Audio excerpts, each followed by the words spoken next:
요한일서 5장 오늘 함께 공부하겠습니다. 우리 교재는 269쪽부터 오늘 공부할 건데요. 함께 기도하고 시작하겠습니다. 하나님 아버지, 오늘도 우리가 주의 말씀을 듣고자 합니다. 우리의 마음을 활짝 열고 또 우리의 귀가 잘 열려서 주님의 말씀을 우리 마음 안에 잘 심을 수 있도록 은혜를 더하여 주옵소서. 우리가 가지고 있는 세상의 지식이라고 하는 것이 얼마나 빈약하고 연약한지 알 수 없습니다. 그럼에도 불구하고 우리는 그것으로 마치 이 세상을 이길 수 있을 것 같고 잘 살아낼 수 있을 것 같은 교만한 생각을 가지고 있습니다. 우리를 불쌍히 여겨주시고 무엇보다도 하나님을 아는 지식에 대해서 저희들이 더 많이 연구하고 공부할 수 있도록 은혜를 내려주옵소서. 예수님 이름으로 기도합나이다. 아멘.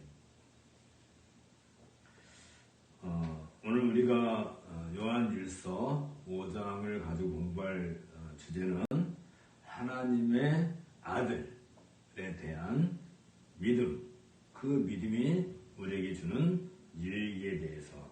근데 요한일서 전체가 사실 요한서신 전체는 요한복음도 마찬가지고 요한 1, 2, 3서도 그렇고요, 요한계시록도 그렇고, 그 요한서신의 가장 큰 특징 중에 하나가 뭐냐면 로고스예요.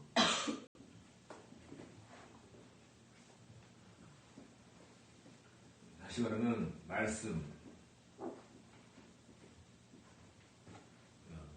말씀이라고 하는 것에 대해서 우리는 이 실체가 빨리 와닿지 않아서 늘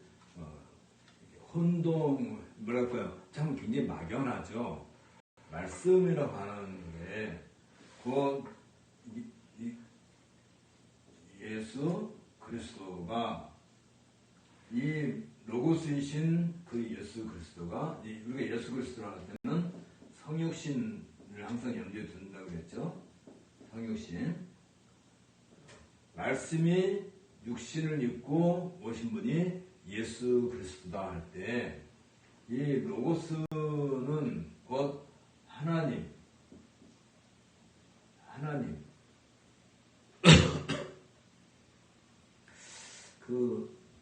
우리가 하나님을 볼 수가 없잖아요.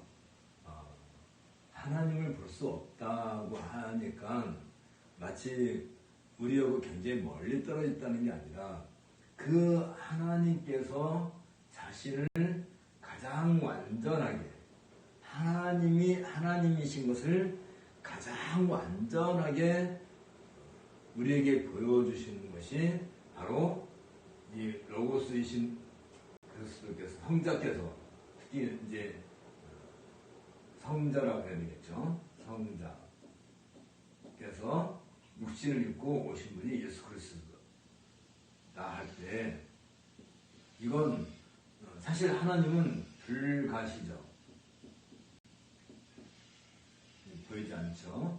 근데 이건 가시적이다. 그 요한은 이 부분을 굉장히 관심을 갖고 얘기를 해요. 가시적이라고 한다는 것이.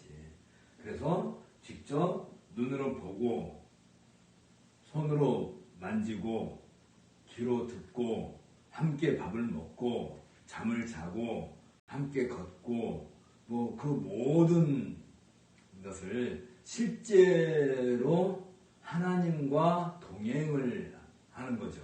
하나님과 함께 살아가는 것이지. 그걸 직접 경험을 하는 것을 잘 기록해가지고 교회에 준 것이, 교회에 이제 결국은 복음서라고 그랬죠. 복음서. 그러니까 우리가 복음이라고 할 때는, 우리가 언뜻 생각할 때는 마치 복음은 곧 구원에 대한 얘기라고 보통 얘기를 하는데, 사실은 복음은 누구에 대한 얘기예요? 눈에 보이지 않는 하나님께서 육신을 입고 오셔서 그 하나님이 누군가, 결국은 이 하나님이 누구인가를 가장 잘 보여주는 것이 복음서인 거죠. 사실은. 그러면 이것을 가르쳐서 뭐라고 하냐면 이런 거 지금까지 얘기한 이것을 가르쳐서 말하는 것이 결국은 하나님에 대한 지식, 신지식인데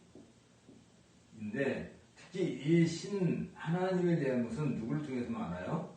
예수 그리스도를 통해서만. 왜냐면 그냥 하나님으로만 계실 때에는 우리가 도대체 이렇게 알 방법이 없는데 그 하나님을 안다는 거, 지식, 안다는 거. 이 안다는 말이 참 어려운 말이에요. 안다 그러니까 이상하네. 안다. 안다는 것은 우리 어른들은 이 안다고 할 때 항상 밝음이다 그랬단 말이죠. 눈이 밝다 그러면 시력이 좋다라는 의미라기보다는 그 사람은 참 눈으로 보면 뭐든지 다 알아내는 눈이 밝다 또는 귀가 밝다 그러면 귀가 잘 들린다는 말도 있지만 사실은 그 밝음이라는 말 속에는 늘 지혜롭다. 참 그 사람은 영특하다 뭐 그런 얘기겠죠. 참 저 사람 눈도 밝고 귀도 밝아 한다는 것은 나쁜 의미로 사용할 때는 그게 별로 좋지 않은 의미일 수도 있지만 좋은 의미로 본래 의미는 그만큼 영특하다 라는 의미로 사용됐던 거죠. 밝음이라고 안다는 것은. 그러니까 우리가 이걸 알지 못했을 때는 내가 누구인지 내가 죽은 존재인지 살아있는 존재인지도 알 수가 없죠. 그냥 내가 숨 쉬고 있고 뭔가 물도 마시고 밥도 먹고 하니까 살아있는 거지. 그냥 살아가는 거지. 아니 사실은 생명도 우리는 굉장히 어려운 얘기예요. 이 생명에 대한 이 생명이 있을 거 아니에요. 생명. 내가 생명을 가지고 있다 생각하죠. 대부분이. 근데 지금 우리가 누리고 있는 이 생명은 참생명이니까 또 이상하다. 어떤 그 생명을 맛을 보는 것에 불과한 거죠. 맛을 보는 것이지. 진짜 생명을 누리고 있는 게 아니에요. 생명이란 것은 뭐예요? 이건 살아있는 거잖아요. 살아있는 거. 죽으면 안 되는 거야. 생명이라는 것은 죽으면 생명이 아닌 거잖아요. 그런데 죽음을 눈앞에 두고 있는 생명은 생명일까요? 물론 그럴 수도 있긴 하지만 원래 생명이라는 것은 죽어서는 안 되는 거잖아요. 죽음을 앞두고 있는데 그건 시간이 걸릴 뿐이지 사실은 그렇잖아요. 그건 죽어 있는 거나 살아 있는 거나 뭐가 달라요? 내일 죽을 것 같으면 오늘 살고 있다는 것이 무슨 의미가 있을까? 물론 살아있다는 것에 대해서 의미를 부여할 수는 있겠지만 살아있다는 게 뭐예요? 생명. 살아있다는 이 자체는 항상 어떤 열매를 맺어야 이게 살아있는 거잖아요. 열매가 없이 산다는 것은 그건 살아있는지 죽었는지 모르겠지만 어쨌든 우리가 생명이라고 할 때는 이게 죽어서는 안 돼요. 생명의 반대말이 결국은 사망이잖아요. 사망. 생명과 사망은 전혀 다른 것이죠. 그런데 이 생명이 우리는 지금 어떤 상태냐면 사망을 향하여 가고 있는 거예요. 이게 비극인 거지. 우리가 지금 살고 있는데 왜 살아? 죽지 못해서 살아. 왜 살아? 죽으려고 살아. 그럼 그게 살아있는 거예요. 라고 말하기가 애매하잖아요. 그러니까 사람들이 어차피 죽을 거니까 말 그대로 참 안타까운 얘기죠. 어차피 죽을 거니까 그냥 내 마음대로 살겠다. 그냥 죽는다. 그게 참 뭐가 문제 생겨요? 저 그냥 놔둡시다. 자꾸 뭐 문제가 생기는 모양인데.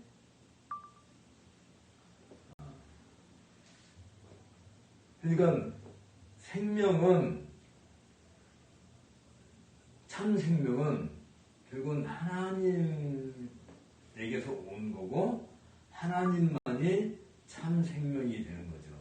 하나님은 죽으시지 않고 영원한 삶을 갖고 계신다 해서 그것도 우리는 뭐라고 그래요? 영생. 그러니까 사실 우리가 지금 살아있다고 하는 것은 이 영생을 맛보는 하나의 과정이 있는 것이지. 영생을 맛보기 위해서 살아가는 과정인 것이지 죽으려고 살아가는 것은 그건 삶이라고 하기가 그쵸? 죽기 위해서 사는 것은 살아있어도 사는 게 아니죠. 그렇다면 우리가 참 생명, 다시 말해 영생, 이 영생은 하나님에게서 나오는 거고 하나님의 영생이신데 그분의 그 영생이신 그분이 육신을 입고 오셔서 우리에게 주는 것, 그게 구원이란 말이죠. 구원. 그러니까 이 구원은 곧 무엇에 대한 얘기예요? 영생에 대한 얘기인 거예요. 생명에 대한 얘기지. 죽음과 삶은 함께 할 수 없다. 오직 참 생명은 하나님으로부터 나온다. 근데 그 나온다는 것이 무엇으로부터 하냐면 아는 것으로부터 시작되는 거야. 아는 거. 발금이라고 했죠. 아는 거. 하나님에 대해서 아는 거. 근데 하나님에 대해서 아는 것인데 이 하나님을 아는 것, 요 전체를 가르쳐서 우리는 이 영생과 포함된 구원 영생 전체를 가르쳐서 이것을 우리는 한마디로 말하면 이거 갖다가 믿음이라고 해요. 믿음. 그러니까 믿음이라고 하는 말 속에는 그냥 내가 예수님을 믿는다, 예수 믿고 구원받는다 그런 정도의 믿음이 아니라 여기에 얘기한 이 내용을 다 포함시켜야 그게 믿음인 것이지. 그런 것이 아닌 것은 그 믿음이라 할 수 없어요. 그럼 여기에서 문제가 항상 어디서 생각되냐면 과연 하나님의 그 말씀이신 성자께서 과연 성신을 할 수 있겠느냐? 지금 이 성신을 할 때는 저 예수님의 인성에 대한 얘기죠. 로고스라고 할 때는 예수님의 신성을 강조하는 거죠. 그건 과연 이 예수님이 과연 하나님이신가? 하나님일 수 있는가? 근데 이 문제하고 과연 하나님이 사람이 될 수 있는가? 방향은 다르지만 그러나 굉장히 중요한 뉘앙스가 이 안에 담겨 있는 거예요. 왜 사람들이 이 생각을 할까? 왜 하나님은 인간이 될 수 없다고 생각하는가? 왜 그러겠어요? 왜 그러겠어요? 그건 사람이 생각할 때, 그러니까 관점이 누구예요? 사람이지. 사람이 생각할 때 하나님이 육신을 입고 이 세상에 세상에 오신다는 것은 이건 도무지 이해가 안 되는 거예요. 이해할 수가 없어요. 아니 어떻게 신이 인간이 될 수 있단 말인가. 신은 신이고 인간은 인간이지. 이게 완전히 단절된, 그러니까 구별된, 그러니까 완전히 단절되어 있어서 결코 넘어올 수 없다라고 생각하는 것이지. 이게 늘 우리의 사고방식을 이태롭게 만드는 것이죠. 하나님이 우리를 찾아올 수는 있다고 봐요. 그래서 어떤 사람들은 하나님으로부터 내가 직접 말을 들었다. 너 하나님을 봤다. 그건 가능하다고 생각하는데 그 하나님이 사람이 됐다라고 하는 것은 도저히 용납할 수가 없는 거예요. 그러면 하나님이 아니라 생각하는 거지. 왜 그러겠어요? 하나님에 대해서 99%는 아는데 1%를 모르는 것이지요. 하나님에 대해서는 다 아는데 1%를 모르는 거지. 0.00001%를 모르는 거지. 0.00001%를 모르는데 사실은 다 모르는 거지. 이게 참 묘한 거죠. 여기에 굉장히 중요한 게 있어요. 그건 조금 이따 얘기하고. 그 0.0001%가 결국 뭘 해요? 밝음이라고 하는 것은 어둠이 조금도 없는 게 밝음인 거예요. 어둠이 뒤섞여 있는 밝음은 밝음이 아닌 거야. 오염되어 있는 것이지. 오염되어 있다는 것은 어떤 의미에서 눈에 안 띌 수도 있어요. 우리 공기 중에 유독한 가스 같은 게 있어서 치명적으로 그걸 우리가 마시면 이게 숨 쉬면 죽을 수 있는데도 불구하고 눈에 안 보여요. 사실은 그런 게 우리 몇 년 전에 베이루트에서 질산염이 터져가지고 수십 명이 죽었는데 그 유독가스를 물론 코로 느낌이 오겠죠. 그래서 코로 느낌이 오는 순간에 그건 죽는 거야. 눈에 보이지 않는 거예요. 오염되어 있는 거지. 사실 우리도 많이 그런 부분에 요즘에 환경 문제가 있어서 오염되어 있는 공기를 먹고 물도 마시고 해서 우리도 서서히 사실 말하면 오염되고 있는 거예요. 그냥 죽을 수밖에 없는 존재인 것이지 안 죽었다고 버둥버둥 우겼어도 사실은 죽어 있는 거지. 어려운 얘기죠. 그런데 이 밝음이라고 하는 것은 여기에 조금이라도 어두운 게 껴있으면 이건 오염되어 있는 밝음이지 진짜 밝음이 안 돼요. 우리가 가지고 있는 이 생명에는 사실 죽음이 있어서는 안 돼요. 죽음의 요소가 이 안에 있어서는 생명이 아닌 거지. 우리는 그러면서 참 생명이 아닌 어떻게 보면 영생을 맛보기 위한 삶이 이 세상에서의 삶이라고 한다면 우리에게 있는 이 오염된 죽음으로 오염된 이것을 다 씻어내는 거. 그게 이제 참된 밝음이잖아요. 그게 알아야 하나님에서 알아야 이 참된 밝음을 얻는 것인데 그게 곧 뭐라고요? 영생에 대한 얘기란 말이지. 그게 그런 것인데 이 모든 것이 참 우리를 되게 뭐라고 할까요? 자꾸 혼동을 시키지. 그 다음에 그래서 사람들이 만들어 놓은 그 이론이 뭔지 알아요? 사람들이 만들어 놓은 이론이 하나님은 사람이 될 수 없으니까 우리가 만났던 예수 그리스도는 그분은 그냥 사람이고 그분에게 하나님의 신이 임해서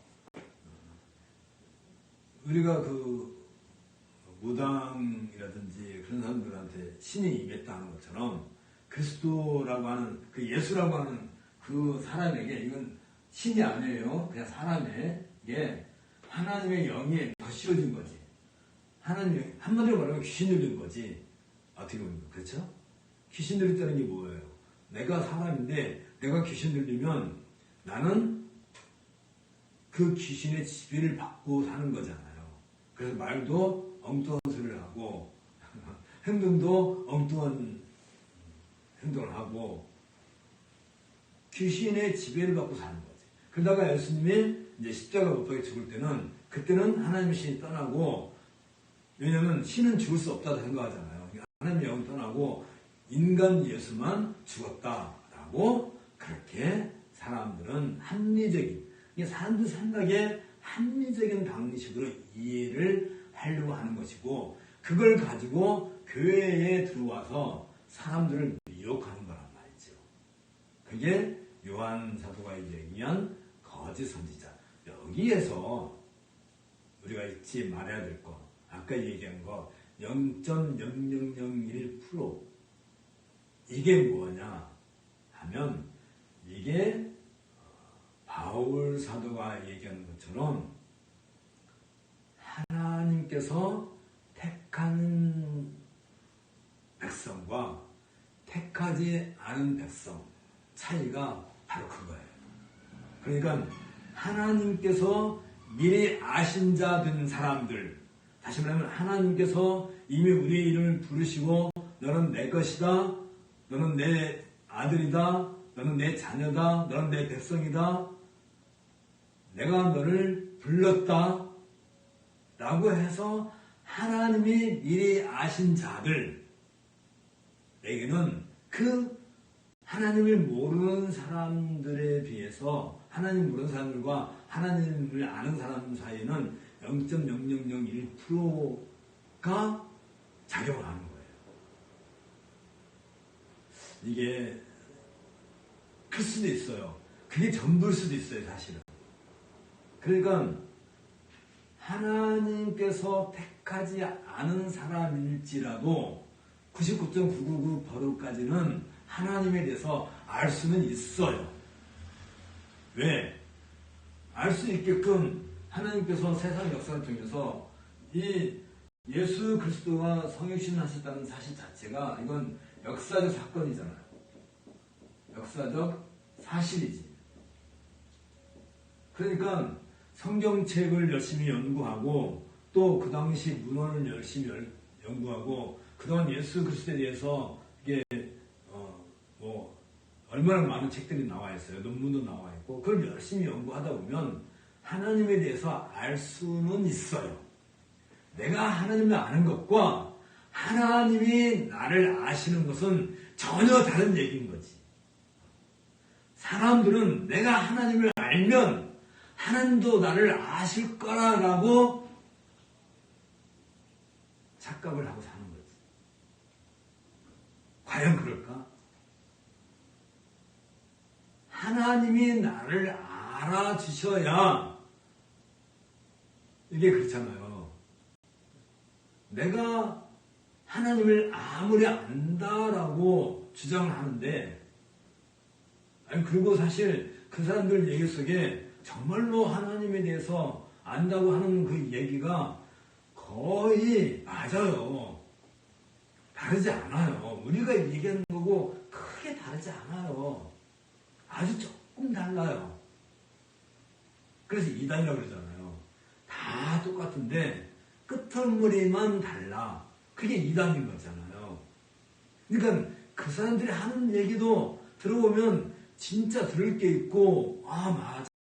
그런 얘기가 얼마든지 많을 수 있어요. 그런데 뭘 감춰요? 꼬리를 감춘 거란 말이지. 자기 꼬리를 살짝 감춰놓은 거예요. 사람하고 똑같이 생겼는데 말도 똑같이 하고 밥도 똑같이 먹는데 꼬리가 있는 사람은 여우지. 여우. 꼬리가 길어. 그걸 감춘 거야. 그 사람들은 뭘 인정 안 해요? 예수는 곧 그리스도다. 나는 이 사실을 인정하지 않는 거지. 어떻게 신이 인간이 될 수 있을까? 그러니까 어떻게 생각한다고요? 아, 신이 사람 속에 들어오는 거구나. 귀신 들리는 거구나. 그렇게 생각하는 거란 말이지. 귀신도 하나님에 대해서는 우리보다 훨씬 잘 알아요. 얼마나 잘 아는지 귀신은 정말 귀신같이 하나님을 알아. 그쵸? 그 말이 그 말이에요. 참 귀신같이 안다는 말이 귀신도 하나님을 너무나 잘 알아요. 왜?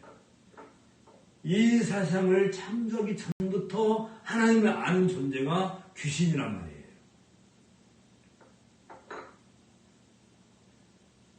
귀신들은 죽지를 못해요. 죽을 수가 없어요. 차라리 죽었으면 편할 텐데 죽지를 못하니까 귀신은 얼마나 불쌍해요. 어쨌든지 간에 그런 부분에 있어서 지금 요한 사도가 특히 요한복음에서도 굉장히 강조하고 있는 것이 이 말씀이 곧 육신이 되었다. 요 내용을 요한복음에서도 굉장히 강조하고 있고 요한 1, 2, 3, 4 또 특히 요한계시록에서는 인자 같으신 이 인자 사람의 아들 어떻게 보면 사람의 아들 그러니까 사람이라는 거예요? 아니면 아니라는 거예요? 사람의 아들은 진짜 사람인 거지.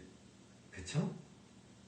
사람의 아들을 할 때 특히 이 사람 할 때 이 사람을 생각할 때는 누굴 잘못 생각해야 돼요? 아담의 아들인데 이게 또 이 안에 엄청난 신학적인 논쟁이 또 있는 거잖아요. 인자 같으니 이 사람 할 때 이 사람은 아담을 놓고 볼 때 하나님께서 아담을 지으셨을 때 가장 하나님답게 지어놨단 말이죠. 그렇죠? 아담이 범죄하기 이전에는 하나님과 같이 만나서 이야기하고 하나님과 같이 더불어서 에덴에서 생활을 하는 것이잖아요. 사람의 아들이라고 할 때 그 사람은 본래가 하나님과 같은 존재란 말이지.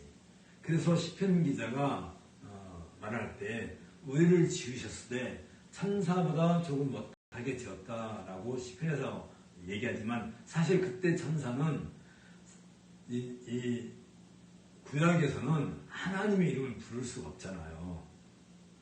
그렇죠? 그래서 천사라고 이렇게 표현했을 뿐이지 그때 천사는 하나님 얘기하는 거죠. 그러니까 하나님인데 하나님과 동등될 수는 없지만 하나님처럼 지은 게 사람이에요.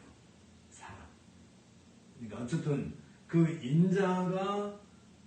인자하신 그분이 결국은 인자는 성육신 하신 거잖아요.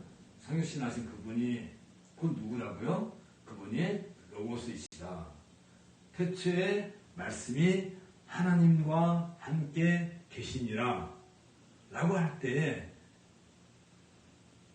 이건 창세전의 얘기인 것이고 그래서 신학자들은 이 성자를 가리켜서 영원히 성부로부터 나신 자, 나신 분이라고 할 때 낳았다, 출생했다 할 때 그때 아들이라는 개념이 생긴 거란 말이죠. 그럼 영원에 대한 영원의 얘기, 영원한 세계에 대한 얘기야. 시작도 없고 끝도 없어요. 그러면 언제 하나님이 성자를 낳으셨을까? 언제? 그건 영원한 얘기예요. 영원한 세계 얘기이기 때문에 시작도 없고 끝도 없는 거예요. 그러면 처음부터 같이 있는 거지. 묘한 것이지. 어쨌든 그런 것을 다 놓고 본다면 우리가 믿음이라고 하는 것은 이 믿음은 처음에 이런 내용이 우리에게 주입이 돼요. 주입. 여기 역사하신 분이 성령이세요. 성령께서 이 일을 우리에게 주시는 거예요. 우리 마음에 성령께서 믿음의 씨앗을 뿌려주시는 거지. 어떻게? 이런 내용을 가지고. 그리고 예수님께서 이제 승천하셔가지고 우리가 늘 함께 계실 텐데, 그때 그 예수님께서 성령 우리에게 보내셔서 우리라고 할 때 우리에게 보내셔서 이때부터 시작된 게 뭐라고요? 우리가 뭐예요? 우리가 곧 교회지. 교회. 늘 함께 계시고, 성령께서 하시는 일은 다른 걸 하시는 게 아니라 이 믿음으로, 우리에게 주신 그 믿음으로 믿음에 이르게 하는 거예요. 어떤 믿음이 이르게 하는 거예요? 요 밝음, 하나님을 아는 거. 그러니까 이런 믿음의 씨앗을 우리에게 주시고, 이 믿음으로 말미암아 이 믿음, 이 전체의 믿음에 늘 이르게끔 하는 거. 그러니까 성령께서 하시는 일은 다른 일을 하지 않아요. 성령께서는 오로지 로고스이신 그리스도에 대해서 역사하시는 분이시지, 내가 필요하면 언제든지 성령을 불러가지고 성령께서 오셔서 내가 지금 뭘 하고 싶은데 나에게 지혜를 주셔서 이걸 좀 잘하게 해주세요, 그렇게 하는 게 아니라 성령께서 하시는 일은 오로지 이 로고스에 대해서 밝음, 바르게 알고 환하게 알고 제대로 알게 하는 일을 하시는 분이 성령이시란 말이죠. 그러면 우리가 이제 정리를 좀 합시다. 하나님, 성자이신 로고스로 우리의 밝음, 다시 말하면 밝음은 곧 영생에 대한 것이고 구원에 대한 것이고 믿음에 대한 것이라고 했잖아요. 이것을 성부이신 하나님과 성자이신 로고스에 대한 것만 가지고 우리가 과연 제대로 바르게 하나님에 대한 지식을 얻을 수 있느냐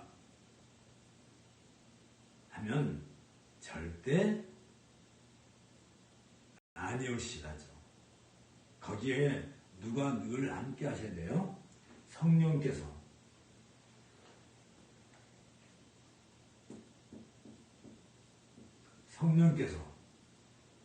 근데 여기에서 우리가 또 오해할 게 있어요. 성령께서 늘 우리를 밝음에 이끄신다. 믿음으로 믿음에 이르게 하신다. 믿음으로 믿음에 이르게 한다는 말도 우리가 좀 생각해야 되는데, 우리가 믿음에 이르는 유일한 길은 다른 걸로 안 돼요. 어떤 열심이나 뭔가 이렇게 헌금을 많이 한다든지 기도를 365일 동안 기도를 시간을 채웠다든지 그것도 좋은 거지, 나쁜 건 아니죠. 근데 참된 믿음, 이 참된 믿음은 결국 무엇에 대한 얘기예요? 참된 생명에 대한 얘기인데, 영생에 대한 얘기인데, 이것을 하는 것은 오로지 믿음만이 여기에 도달하게 하는 거지.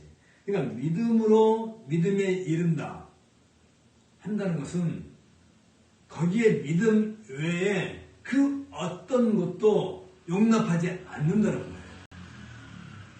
그러니까 믿음 외에, 예수 그리스도에 대한 그 믿음 외에 다른 어떤 것을 여기에 덧붙이지 않아요. 빼도 안 되고 더해도 안 되고, 그 일에 있어서 그 일을 행하시는 분이 누구냐면 성령이신데, 여기서 오해하지 않아야 될 게 있는데, 그게 뭐냐면 성령께서 언제든지 나에게 오셔서 나를 막 뒤집어가지고, 내 속을 다 뒤집어가지고 나한테 막 믿음을 심어주고 자라게 하고 믿음의 열매를 막 맺게 해주시고, 나는 가만히 있는데 성령께서 그렇게 하시나 이 말이죠. 우리는 그러고 싶어요.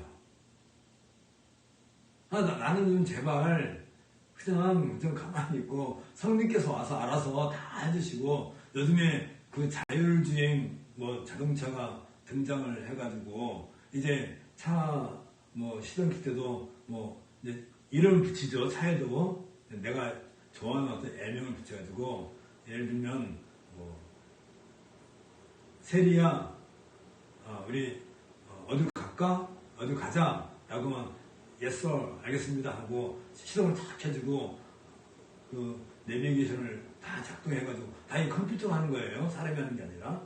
그래가지고 출발하고 이제 가는 거예요. 어디 목적지까지. 모든 게 자율주행화가 되면 그냥 그렇게 하는 거예요. 요즘에 또 과학자들이 연구하고 있는 게 뭐예요? 내가 말을 하지 않고 생각을 하면, 생각을 이렇게 칩을 여기다 하나 달아놔가지고 꽂아놔가지고 컴퓨터에 직접 연동시키는 어떤 그것도 연구하고 있잖아요. 그러니까 이게 어디서 나오냐면, 이게 말 못하는 사람들도 컴퓨터를 해야 되니까 컴퓨터 자판을 이렇게 쭉 만들어 놓고, 이 사람이 어디를 보고 있느냐를 이렇게 뭐 1초 이상 뭐 이렇게 보고 있으면 그 자판을 눌러주는 것처럼, 마찬가지로 생각을 하면 그걸 컴퓨터가 알아듣는 시대가 온다고 하죠. 그렇게 가야 완전한 주행이 되겠지. 마찬가지로 나는 좀 제발 좀 가만히 있는데 성령께서 우리에게 믿음을 주시니까, 우리에게 믿음을 심어주시니까 이제 알아서 막 성령께서 내 안에서 다 읽어내고 마침내 영생까지 이르게 해주시면 얼마나 좋겠어요. 많은 사람들이 그걸 바래요. 나는 그냥 나 먹고 살고 있을 테니까 성령께서 알아서 다 나를 이렇게 믿음이 이르게 하시고 그러면 참 좋겠지만, 사람이 뭔데요? 사람. 성령께서 우리에게 믿음의 씨앗을 주신다 할지라도 그 믿음의 씨앗을 줬다는 게 뭐예요? 0.00001%에 해당되는 사람에게 주시는 거란 말이지. 하나님의 아들이라고 하는 그 의식을 갖게 하시는 거지. 그러면 하나님의 아들이라고 하는 의식이 내 안에서 발동이 됐던데, 그건 성령의 선물이에요. 믿음의 씨앗이에요. 그럼 그 다음에 뭘 해야 돼요? 그 다음에는 이 밝음을 향해서, 알아가는 것을 향해서 내가 부단히 공부를 해야 되는 것이지. 그때에 성령께서 우리에게 역사를 해주시는 것이고 은혜를 주시는 거고, 우리에게 좀 더 밝은 지혜로 갈 수 있게끔, 내가 자꾸 곁길로 가게 되고 잘못 알게 될까봐 성령께서는 늘 우리를 노심초사 지켜보시고 그 길로 이끌어 주시는 거란 말이지. 그 틀, 그렇게 하기 위한 학교, 그게 뭐예요? 그게 바로 교회인 거지. 그래서 우리 종교개혁자들은 이 교회를 가르쳐서 학교다라고 하고, 성령께서는 이 학교에서 우리를 가르치시는 선생님이시다라고 얘기하는 것이고, 특히 이 교회를 가르쳐서 우리 성도들의 어머니다라고.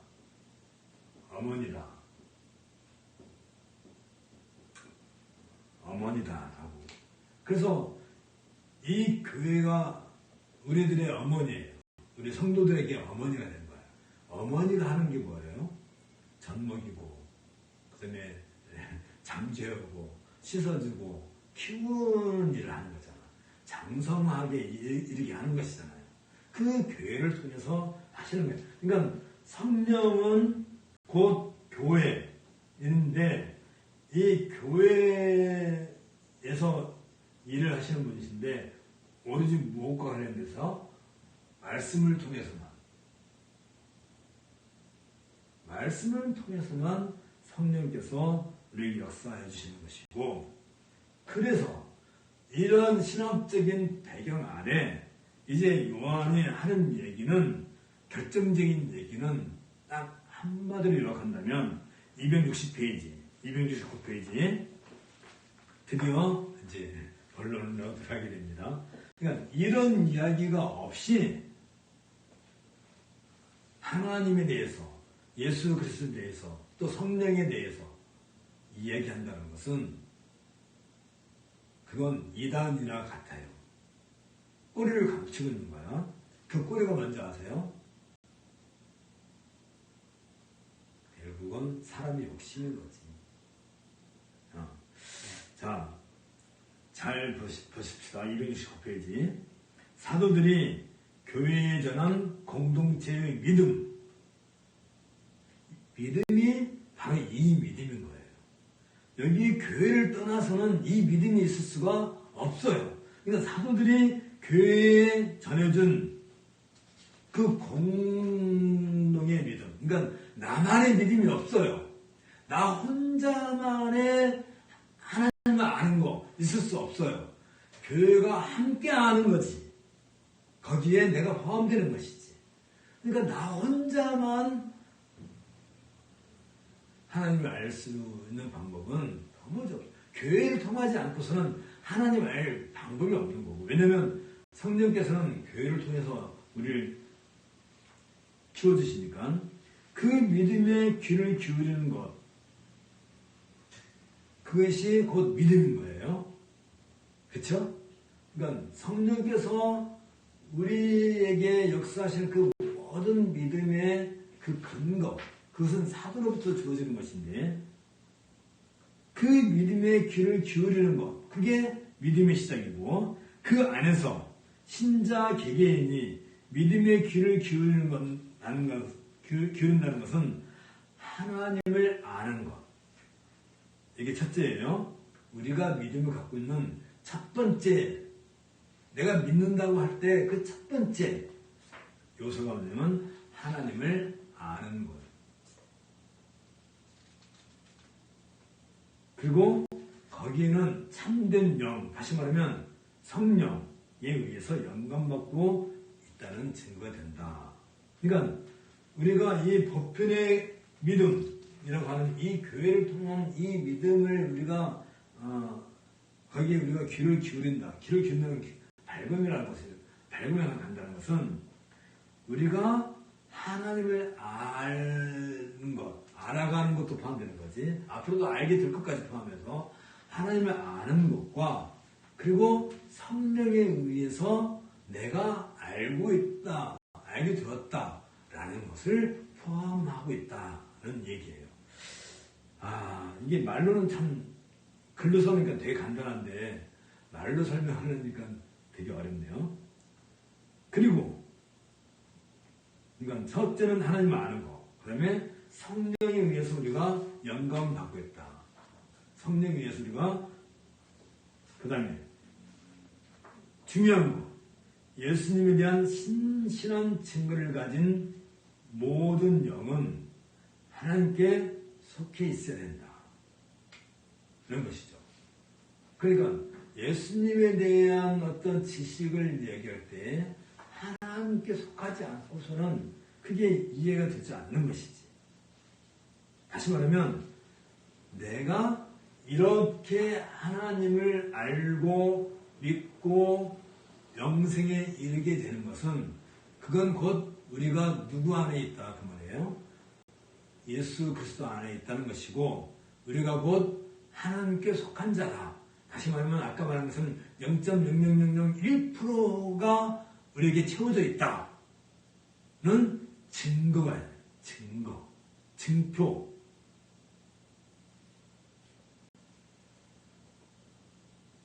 이거 없으면 그게 뭐라고요? 그건 세상에 속하는 것이고 세상은 곧 그 악한 자, 호포네로스라고 하는 그 사탄에게 속한 것이다. 그러니까 내가 하나님께 속했는지 사탄에게 속했는지 알 수 있는 유일한 길은 뭐예요? 그건 방금 얘기한 것처럼 성령께서 이 교회 안에서 그리스도의 몸인 교회 안에서 우리가 양육받고 자라고 우리에게 주어진 그 믿음이 참된 믿음을 향하여 나가게 하고 마침내 그 믿음의 열매, 곧 그 믿음의 열매가 뭐겠어요? 우리는 믿음의 열매 그러면 이 땅에서 뭔가를 이루어내는 거라 생각해요. 뭔가 얻어내는 거라 생각해요. 그래서 장로가 되고 권사가 되고 뭐 이렇게 뭐 직분을 받고 그것도 믿음의 열매라 생각해요. 그런데 지옥 갈 수 있어요. 그건 참 생명이 아닌 것이지. 우리가 참된 믿음으로 이 믿음에 이르게 하는 것은 결국 이 모든 것이 우리를 참 생명, 이 생명 안에 있는 오염된 것들을 다 제거해내고 참 생명에 이르러서 영생에까지 이르게 하는 것이죠. 그 모든 것이 하나님께 속한 자에게 주어진 은혜인 것이고 선물이라고 하는 거죠. 그래서 은혜는 곧 선물인 것이지 내가 어떻게 얻어낼 수 있는 재주가 없어요. 왜? 우리는 비록 생명이라고 하지만 이건 죽을 수밖에 없는 생명인 것이지. 그냥 죽음을 앞두고 있는 것이지. 100년 뒤에 죽는 거나 뭐 그냥 죽는 거지.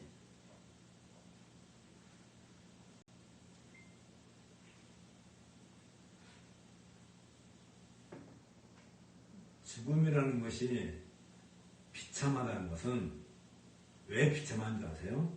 죽었으니까 내가 보고 싶은 사람 못 보고 먹고 싶은 거 못 먹는 게 비참하다 생각한다는 것은 아주 유치한 생각인 거예요. 죽음이 왜 비참한 줄 아세요? 왜 두렵고 무섭고 떨리는 줄 아세요? 죽음은요, 죽음 이후에는 다시는 이러한 성령의 은혜를 받을 수 없다는 거예요. 우리가 아직 이 생명 살아있는 동안은 이 생명을 맛보고 있는 기회가 있단 말이지. 이때는 성령께서 우리에게 구원의 믿음, 그러니까 믿음의 씨앗을 자꾸 심어주고 그것을 자라게 하고 열매 맺게 하는 그 은혜를 누릴 수 있는 기간이지만 죽는 순간 이후에는 그게 없어요. 박탈당하는 거예요.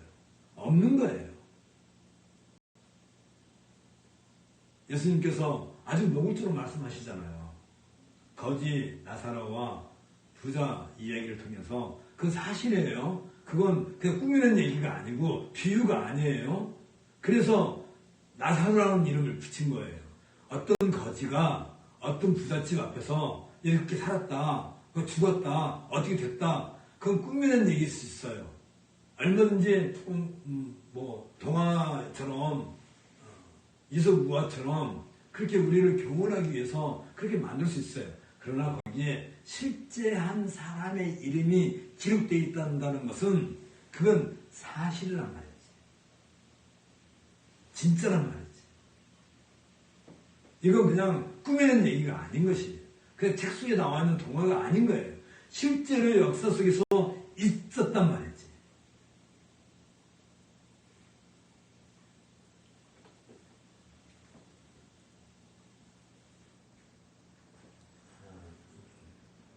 참 안타까운 일이죠. 그러니까 죽고 난 뒤에는 우리에게 그런 기회가 주어지지 않아. 죽은 사람에게. 살아있을 동안. 그래서 계속 우리는 그 영생을 맛보는 기간이라는 얘기지. 그러면서 우리는 결국은 여기에까지 이르게 되는 거예요. 그러니까 하나님의 아들에 대한 믿음이라고 하는 것은 우리가 말하는 그 믿음은 바로 이 참된 믿음인데 이 믿음이 가져다 주는 유익은 곧 우리가 영생하게끔 되는 거죠. 우리가 신자와 불신자와에 있어서 죽음은 의미가 완전히 달라요. 우리는 죽으면 죽는 게 아니지. 죽으면 그 다음에 어떻게 돼요? 낙원에 이르게 되는 거죠. 아브라함의 품이라고 예수님 말씀하신 것처럼 낙원에 이르게 되는 것이고, 불신자는 부자처럼 지옥에 가게 되는 거예요. 그게 첫 번째 사망, 요한계시록에서 말하는 첫 번째 사망, 죽음에 대한 얘기예요. 그러고 난 뒤에 그들을 다시 다 하나님께서 불러내셔서 예수님께서 다시 오시는 날 다시 심판하시는 거죠.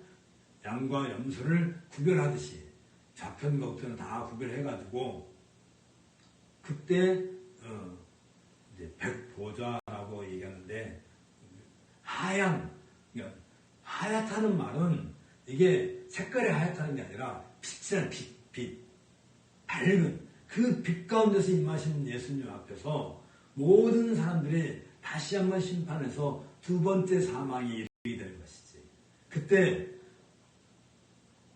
영원한 죽음에 가고 영원한 생명에 가는 그 심판날이 올 거란 말이죠. 그날을 우리는 부활하는 날이지. 우리가 부활하는 날에 그러니까 우리가 죽고 난 뒤에 우리는 낙원에 이르게 될 것이고 그렇지 않은 사람은 지옥에 갈 것인데 그들이 예수님의 그 빛이신 예수님 앞에 심판을 이게 빛이라고 왜 그 백보좌라고 이렇게 기록을 이렇게 번역을 했을지 모르겠지만 잠깐만요.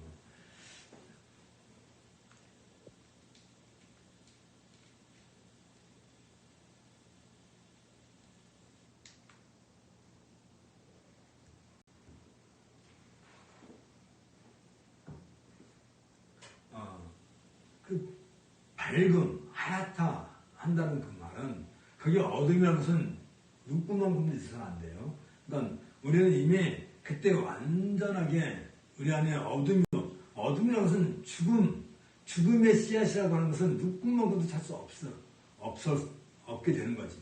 그랬을 때 우리는 영원한 생명이 이르게 되는 것이고 그렇지 않은 사람들은 영원한 어두운 가운데, 죽음 가운데서 지옥에서 있게 된다는 얘기가 되겠죠. 자, 그런 점에서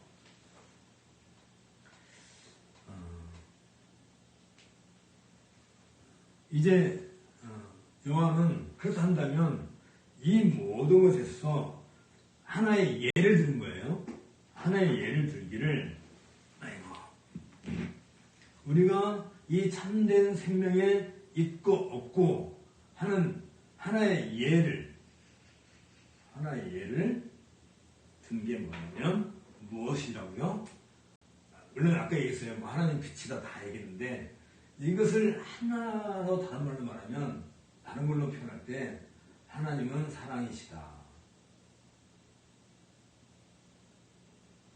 얘기한 것이지. 그렇죠? 사랑이라고 할 때 이 사랑은 일방적인 사랑으로 우리에게 임하지만 거기에 대한 우리가 이 사랑에 대한 반응이 있는 것이지. 그래서 그걸 갖다가 다른 말로 말하면 하나님을 사랑하는 것. 그게 뭐예요? 하나님을 경외하는 것. 왜 우리는 하나님을 사랑한다는 말을 하기가 어렵냐면 우리가 사랑한다는 것은 굉장히 물질적인 그걸 그래도 가장 잘 다른 말로 표현한다면 하나님을 경외한다.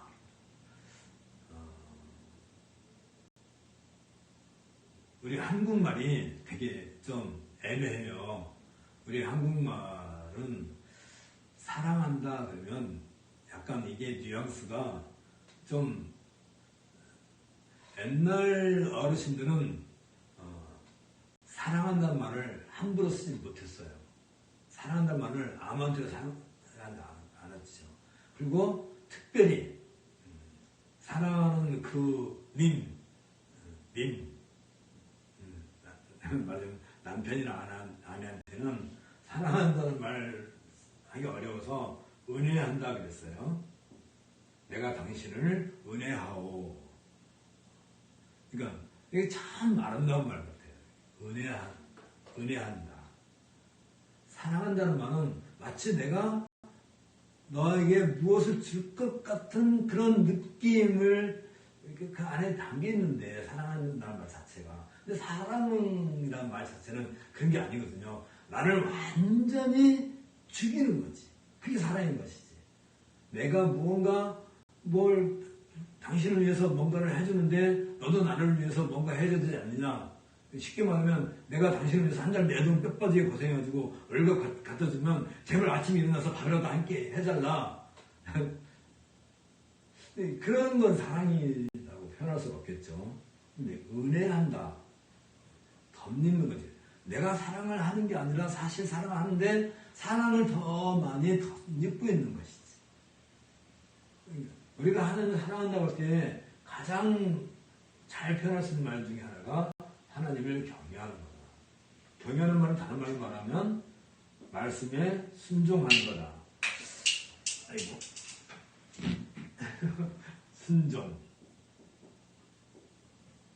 하나님의 말씀에 순종하는 거다.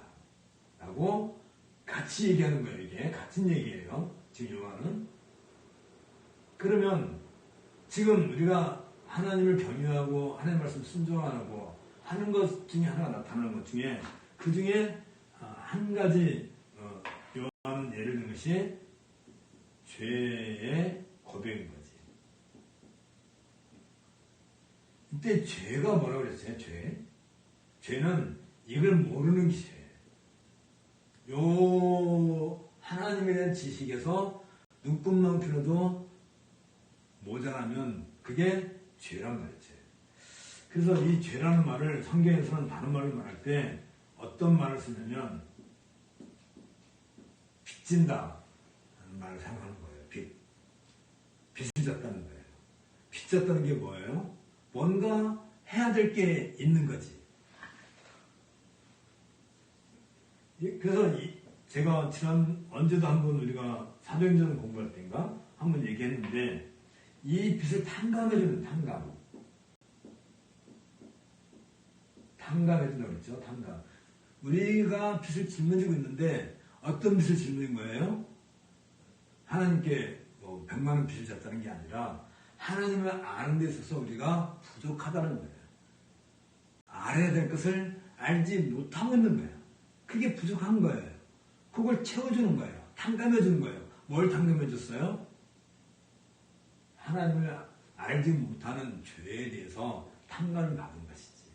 그 죄에 대해서 고백할 수 있다는 것이 곧 그게 하나님의 사랑이 우리에게 임했다. 그때 은혜라는 말도 사용하는 거죠. 은혜. 탕감. 이 정신이 구약에 잘 나타나 있다고 하는 단어가 있다고 그랬죠. 잊으면 안 된다고 그랬어요.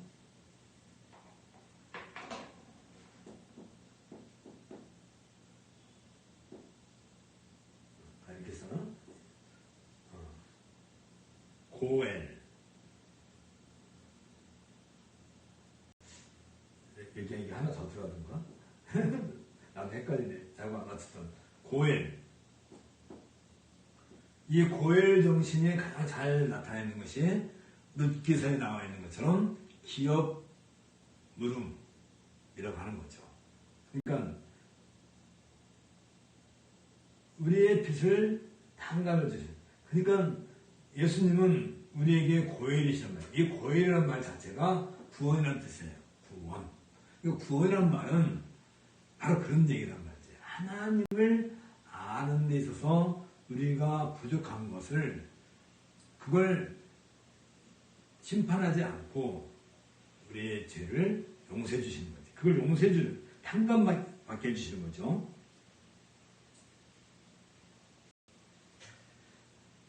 그렇다면 이제 이 사랑, 다시 말해 경외, 은혜, 탕감, 고엘 이 모든 것이 하나님과 우리의 관계 속에서 여기에 무엇이 꼭 전제가 되냐면 인격적이라는 거예요. 인격. 하나님이 우리를 피조물로 만드셨을 때 하나님과 우리에게는 늘 인격적인 관계, 교류가 있어져 있는 것인데 이 인격적인 관계 속에서 사랑은 이루어지는 거잖아요. 우리가 강아지를 사랑할 수도 있고 고양이도 사랑할 수 있어요. 그러나 그건 사랑이 아닌 것이지. 그냥 일방적이게 끝나는 것이죠. 인격적인 어떤 상호 쌍방이라는 것이지. 그때 우리가 하나님과 사랑이 인격적으로 할 때 이 사랑이 무엇으로 나타나냐면 형제 사랑, 이웃사랑으로 증거가 된다라고 하는 것이 그게 인격적이라는 것이죠. 그러면 이 모든 이야기들에 있어서 이걸로 끝이 나면 사실 요한 일서를 기록한 목적이 이게 아니지. 사실은 요한 일서에 가장 기록된 목적은 뭐냐면 우리가 이 인격적인 하나님과의 그 교제, 만남, 사랑, 그 형제를 사랑하는 것인데 형제를 사랑한다는 것은 이 사랑이라는 게 뭐라고 했어요? 사랑? 사랑은 서로 알아가는 것이에요. 그게 사랑이야. 알아가는 거. 완전하게 알아가는 거. 사랑입니다. 형제를 사랑하는데 내가 형제 사랑할 때 그 사람에게 밥 한 끼 주고 잠 한 번 재워주고 그게 사랑이 아니라 내가 이웃을 사랑한다고 할 때 그 사랑이라는 것은 뭐냐면 이 사랑은 그 형제로 하여금 그 이웃으로 하여금 누구를 사랑하게 하는 거예요.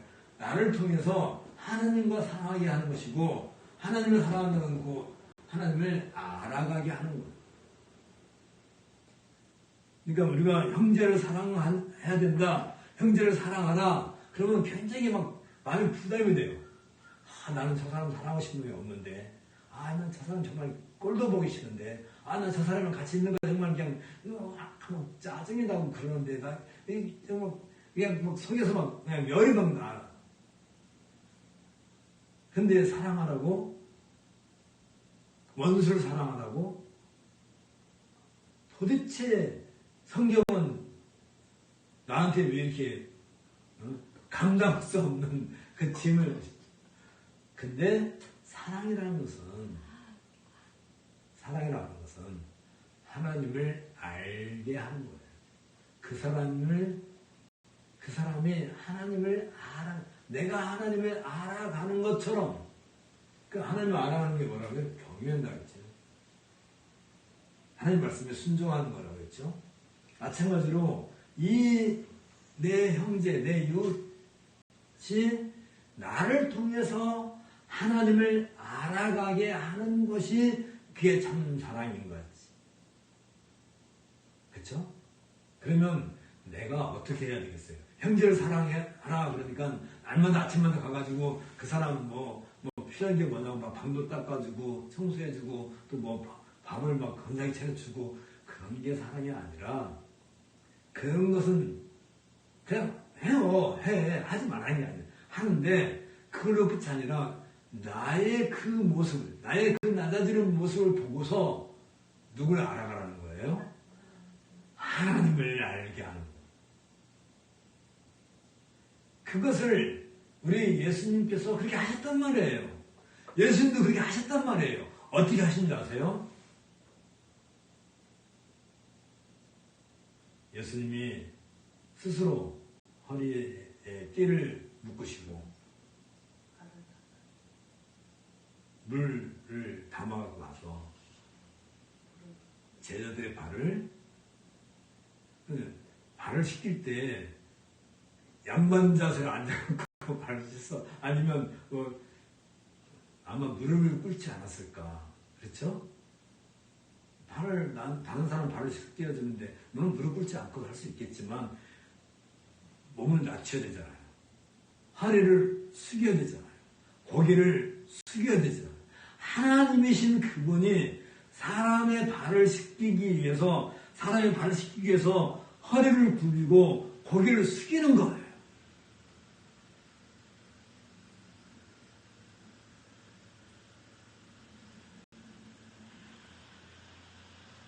놀랍죠? 예수님도 그렇게 하셨거늘 우리도 그렇게 못할 이유가 없지요. 그렇게 하지 않겠다라고 하려다 보니까 그 예수는 말이야 진짜 하나님이 아니셔. 그분은 그냥 사람이야. 그냥 사람이니까 그냥 그렇게 사람 앞에 무릎 꿇을 수 있는 거지. 어떻게 하나님이 사람 앞에 무릎 꿇을 수 있겠어? 그건 있을 수 없는 거야 라고 이야기하는 사람이 있다면 그게 바로 거짓 교사고 거짓 선지자고 거짓 목사고 그러면서 달콤한 말로 사실은 말이야. 우리도 할례도 받아야 되고 율법도 지켜야 되고 자꾸 오해를 일으키게 해서 그리고 하나님을 향하여 나아가고 있는 그 사람, 사람의 그 하나님을 향하여 나아가고 있는 것을 싹 방향을 바꿔가지고 사람에게로 되돌아가게 하는. 그건 이웃사랑이 아닌 거란 거죠. 이 사랑이 아닌 거지. 이 사랑이 뭐라고요? 그 사람이 자꾸 다른 것을 알려고 할 때 아니다. 나를 봐라. 내가 무릎 꿇고 빈다. 그래서 그 사람을 하나님을 알게끔 알아가게끔 하는 것이 이게 사랑인 것처럼 거짓 교사들은 사람들을 미혹을 해서 사람의 마음을 훔쳐서 하나님에게 가야 될 것을 자꾸 나에게 끌어오는 거예요. 나한테. 오늘날 가장 심각한 교회의 문제가 뭔지 아세요? 교회가 돈이 많아서 사람이 많아서 교회가 무슨 일을 잘해서 가장 큰 문제는 뭐냐면 성도들의 마음을 훔치는 거예요. 누가? 목사가. 하나님에게 가야 될 그 성도들의 마음을 목사가 뺏어가.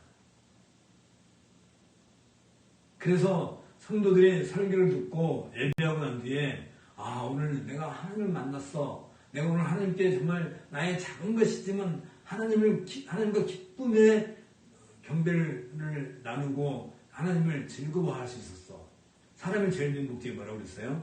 하나님 기뻐하고 즐거워라고 그랬는데 그래서 예배 시간에 하나님을 만나고 기쁘고 즐거워해야 되는데 예배당에 딱 나오면서 성도들끼리 하는 말이 뭔지 아세요? 뭐예요?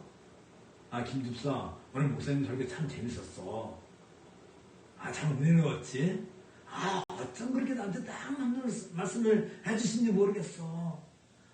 정말 오늘 목사님 설교 짱이야, 짱. 그게 말이 되는 말일까요? 하나님을 예배하고 온 사람들이 하나님을 만난 기쁨으로 나를 채우는 게 아니라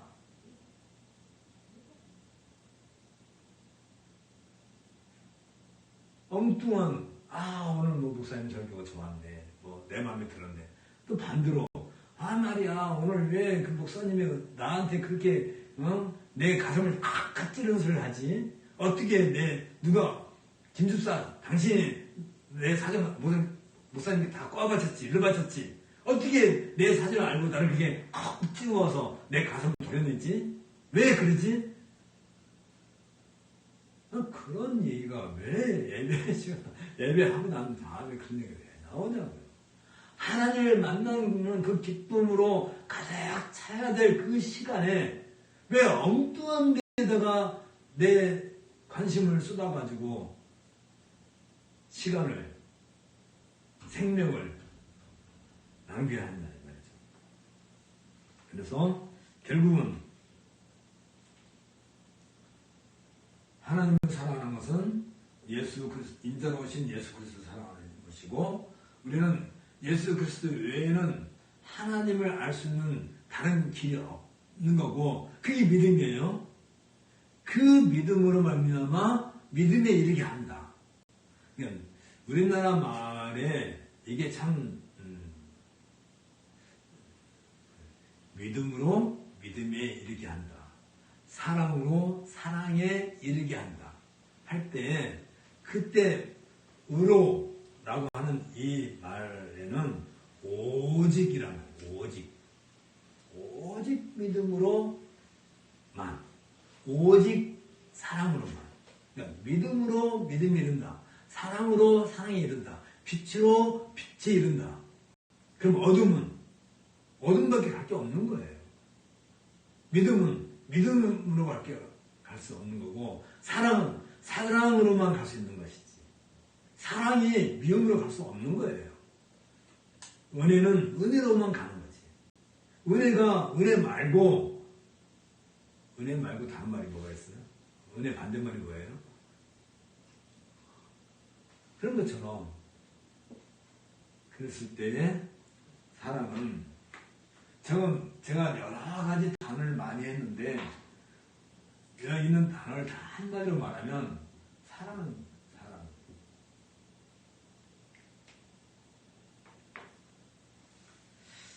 자, 그러면서 이 사랑을 증거하는 예수님의 방식이 뭐냐면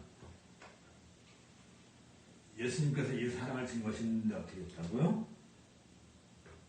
성령과 물과 피로 이 사랑을 증거하셨다 하고 그래요.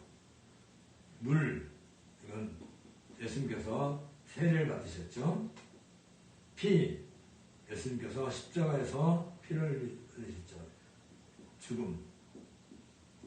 세례나 이 십자가의 죽음이나 똑같은 죽음이에요. 다 죽음인데 이 모든 일을 누가 하세요? 성령께서 하시는 일이에요. 성령께서. 성령과 물과 피로 이 하나님의 사랑을 친히 증거하셨다. 그러니까 하나님의 사랑을 우리에게 증거하실 때 예수님은 자기를 죽이심으로 낮추는 게 아니라 자신을 죽이시고 피를 흘리심으로 이것을 증거한 것처럼 그렇다 한다면 우리는 더 할 말이 우리가 무슨 할 말이 있어요? 우리는 할 말이 없어요. 이걸 가르쳐서 요한은 한마디로 말해서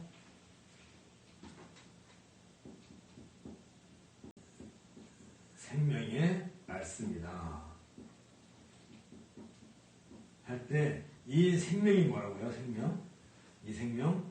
이건 영원한 생명을 얘기하는 거예요. 영생을 얘기하는 거예요.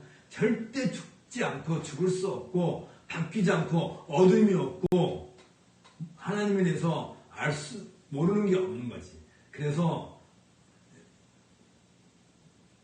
구약에서 선지자들이 예언을 하기를 그날이 오면 그때가 오면 하나님을 알라라고 하는 사람이 없다. 이제는 더 이상 하나님을 알아라고 할 필요가 없을 정도로 모든 어린아이부터 시작해서 다 하나님을 아는 날이 올 것이다. 그날 가르쳐서 요엘 선지자는 뭐라고 그래요? 하나님의 신이 임한다. 결국은 성령이 임하는 날이다. 그게 곧 말세다. 그게 곧 종말이다. 그렇게 얘기하는 것이고 세상 종말은 언제 오는 거예요? 우리가 하나님을 완전히 바르게 알 때에 오는 거예요. 그렇다면 그게 믿음과 사랑이고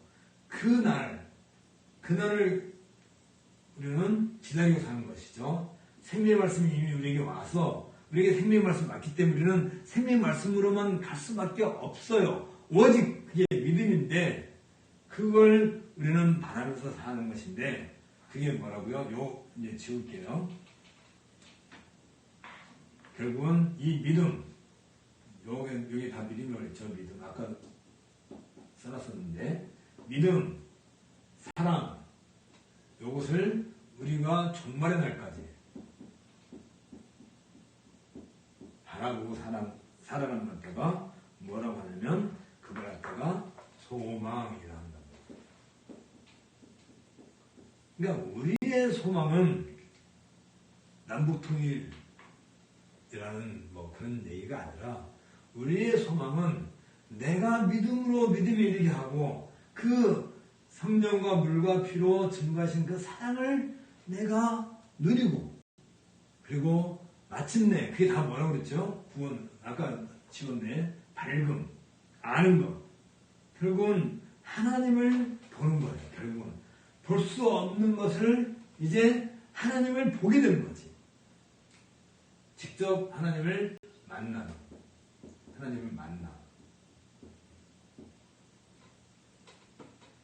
이게 소망. 그렇다면 이제 얘기 다 했어요. 이제 결론으로 넘어가서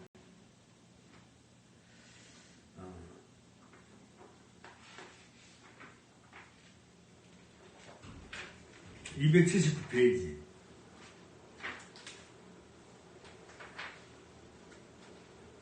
한가운데 279페이지 가운데 보면 예수님의 생애와 사역 가운데서 최고의 걸작품이 있다면 그것은 시공간의 지배를 받고 있는 이 세상이라는 정황 속에 천국, 다시 말하면 하나님의 나라를 도래시킨 것이다. 다시 말하면 예수님이 이 땅에 오신 것은, 성육신 하신 것은 천국이 이 땅에 임한 것이다. 그래서 예수님을 통해서 눈에 보이지 않는 하나님이 언제 어디서든 우리는 볼 수 있는, 예수님을 통해서. 그게 어디예요? 예수님 보면 교회. 교회를 통해서 우리는 어디서든지 하나님을 만나게 되는 것이고,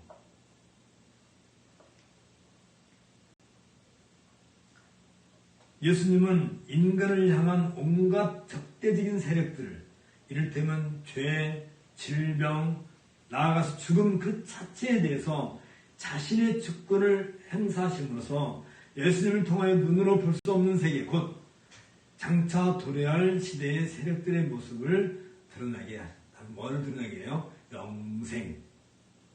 이 땅에서는 죄와 질병과 나이가 들고 죽고 하는 생로병사라고 하는 걸로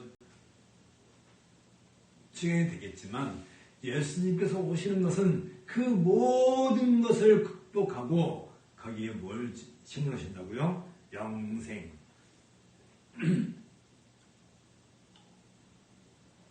영생은 곧 우리가 영원히 살아간다라는 말로 끝나는 게 아니라 그것이 곧 하나님의 나라다라고 얘기하는 거예요. 그래서 이제 결론으로 넘어갑시다. 285페이지 284페이지를 먼저 보고, 284페이지 위에서 두 번째 단, 우리가 하나님께 속했다는 확신은, 믿음은 전적으로 그리스도의 계신 복음의 근거에 있어야 하는 거죠. 여태까지 얘기하는 것이 바로 그 얘기예요. 이에 요한일서 5장 20절에 또 아는 것은, 또 우리가 아는 것은 하나님의 아들이 이르러, 그 뭐라고요? 하나님의 나라가 우리에게 임한 거라고 그랬죠. 우리에게 직업을 주사 우리로 하여금 알게 하는 것이죠. 예수님이 오시는 것은 하나님의 나라를 알게 하는 거예요. 우리로 참된 자를 알게 하신 것과, 또한 우리가 참된 자, 곧 참된 자가 누구예요? 참생명 하나님, 빛이신 하나님, 그의 아들 예수 그리스도 안에 있는 것이니 그는 참 하나님이시오 영생이시다. 누가? 하나님을, 내 아들을 아는 것이 하나님을 아는 것이다 라고 하는 것이고, 그래서 285페이지 아래서 세 번째 단, 요한의 선언은 아주 단호한, 예수님은 하나님으로 불릴 뿐 아니라 참 하나님이시다. 그 거짓이 없다. 죽음이 없다. 어둠이 없다. 이 사실은 그 안에 거짓이 결코 존재할 수 없음 것을 강조하는 것인데, 요한이 본 서식을 마치면서 이 사실을 강조하는 이유는 아주 분명하죠. 곧 그것은 사람들이 참 하나님이신 그리스도를 떠날 때에 그들은 결국 어디로 눈을 돌리는 거예요? 참 하나님으로부터 눈을 돌린다는 것은 결국은 우상에게 빠지게 되는 것이다. 우리에게는 둘 중 하나예요. 하나님을 섬기든지 아니면 우상을 섬기든지. 하나님을 섬기는 것은 생명이고 이것은 죽음이고, 이건 밝음이고 어둠이고, 이건 뭐 여기에 뭔가 덧붙일 것도 없고 뺄 것도 없고, 어떻게 뭐 이렇게 서로 좀 이렇게 모자란 게 있으면 채울 수 있는 것도 없어요. 그걸로 끝이야. 언제? 사람이 죽는 날. 그걸로 더 이상 기회는 없다. 그래서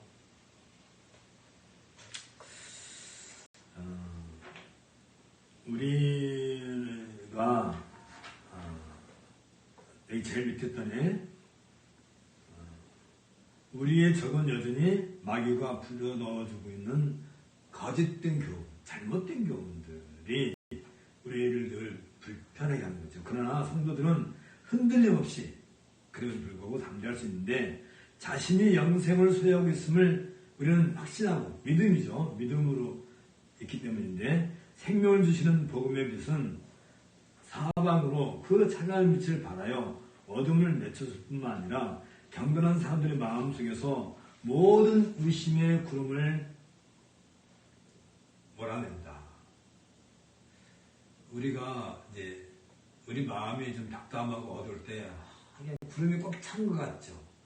그러나 구름 뒤에는 찬란한 태양이 떠있는 맑은 하늘이 있다는 것을 우리가 갖고 그걸 우리가 갖는 소망이죠.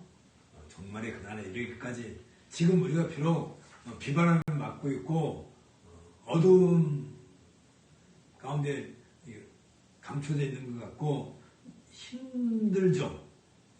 인생을 산다는 것이 힘든 거예요. 그래서 제가 오죽하면 그래요. 우리는 이 땅에 기쁨을, 즐거움을 누리고 있는 게 아니라 지금 우리는 이 땅에서 감옥생활을 하는 것이다. 아예 그렇잖아요. 그냥 우리가 자유로운 게 없어요.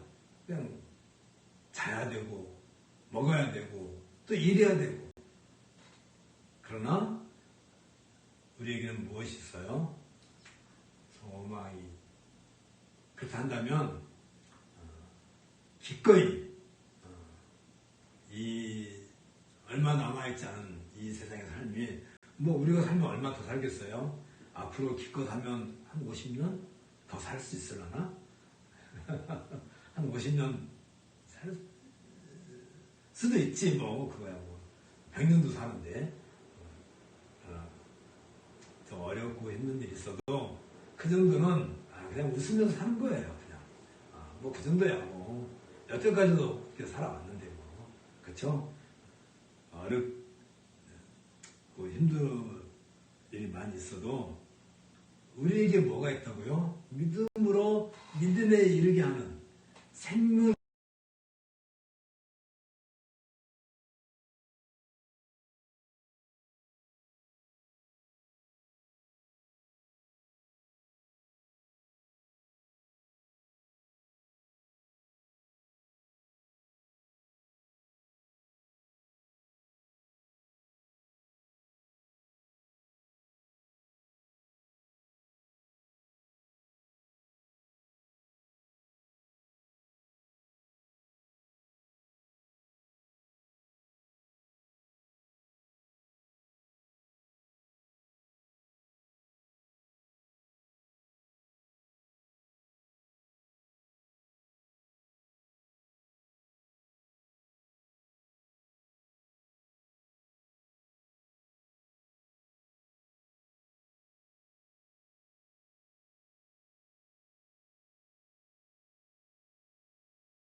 오늘따라